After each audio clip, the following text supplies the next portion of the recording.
মা জানো, আমার স্বপ্ন আমি বড় হইয়া মস্ত বড় একটা ডাক্তার হইব আর সবারতে অনেক অনেক টাকা লমু। কেউ অজ্ঞান হইলে জিবলে টাইনে দেখমু কি হইছে আর প্যাডের ভিতরে এমনি এমনি লাফাইয়া জ্ঞান ফিরামু। তুই কি এমনি জ্ঞান ফেরাবি না মানুষ মারবি?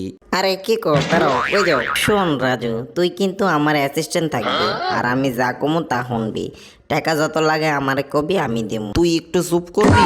থাক মা, ও এখনো কিছু বুঝে না। কি কস তুই? আমি বুঝি না, দেখবি তুই একদিন আমার অ্যাসিস্ট্যান্ট হবি। আল্লাহ রে আল্লাহ, এখন একটু থামবি তুই?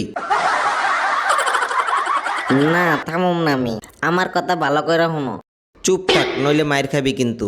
না শুনো, আমি তোমার লেগে টাকা কামাইয়া তোমার একটা বিল্ডিং বাড়ি বানাইয়া দেবো।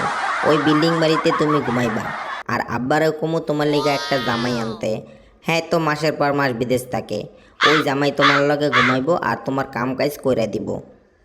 তোর আব্বা এডি হন